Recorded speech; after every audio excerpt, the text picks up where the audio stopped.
Hi friends, welcome back to my channel. ఈరోజు నేను అటుకుల పాయసం చేస్తున్నా. శ్రావణ మాసం స్పెషల్. ఎలా చేద్దామో చూసేద్దాం రండి. వాటికి కావాల్సిన ఇంగ్రీడియంట్స్: ఉప్పు, జీడిపప్పు, అటుకులు, రవ్వ, చక్కెర, కిస్మిస్, బాదం, పచ్చకర్పూరం, నెయ్యి, పాలు, ఇలాచీ పౌడర్. స్టవ్ ఆన్ చేసి ఒక బౌల్ పెట్టుకోవాలి. బౌల్ వేడెక్కిన తర్వాత అందులో నెయ్యిని వేసేసుకుంటున్నా.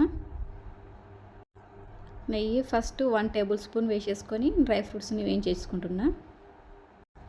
బాదం, జీడిపప్పును రెండింటిని వేసి కొద్దిసేపు వేపుకున్న తర్వాత అందులో కిస్మిస్లను వేసేసుకోవాలి.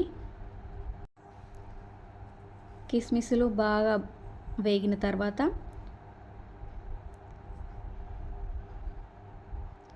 ఈ స్టేజ్లో దించేసుకోవాలి.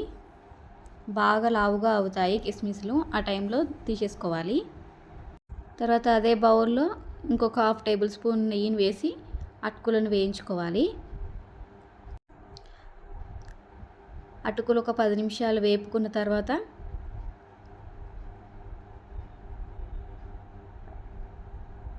రవ్వను వేసి కూడా వేపుకోవాలి.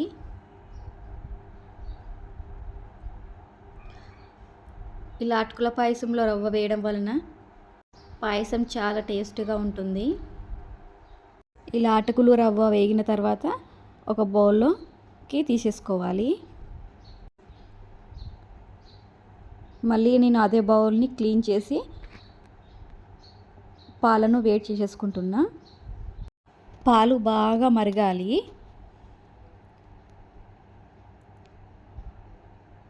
పాలు ఇలా మరిగిన తర్వాత అందులో ఇందాక వేపుకున్న రవ్వ, అటుకుల మిశ్రమాన్ని వేసేసుకోవాలి. రవ్వ ఉడికేంత వరకు ఉడికించుకోవాలి. రవ్వ ఇట్లా ఉడికిన తర్వాత అందులో 1/2 టేబుల్ స్పూన్ ఉప్పును వేసేసుకున్నా.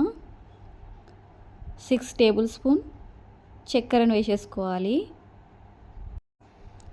ఇలా బాగా కలుపుకోవాలి చక్కెర కరిగిపోయేదాకా. ఇలా కలుపుకున్న తర్వాత అందులో ఇందాక వేయించి పెట్టుకున్న డ్రై ఫ్రూట్స్ని ఈ టైంలోనే వేసేసుకోవాలి.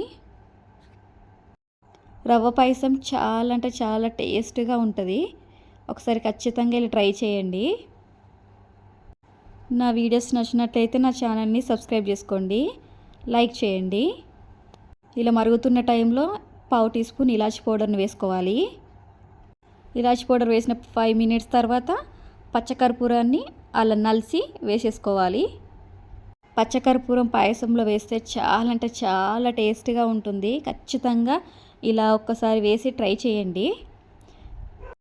ఒకసారి కలుపుకొని స్టవ్ పై నుండి దించేసుకుంటే ఎంతో టేస్టీ అయిన అటుకుల పాయసం రెడీ. ఓకేనండి, మళ్ళీ వీడియోలో కలుద్దాం. బాయ్.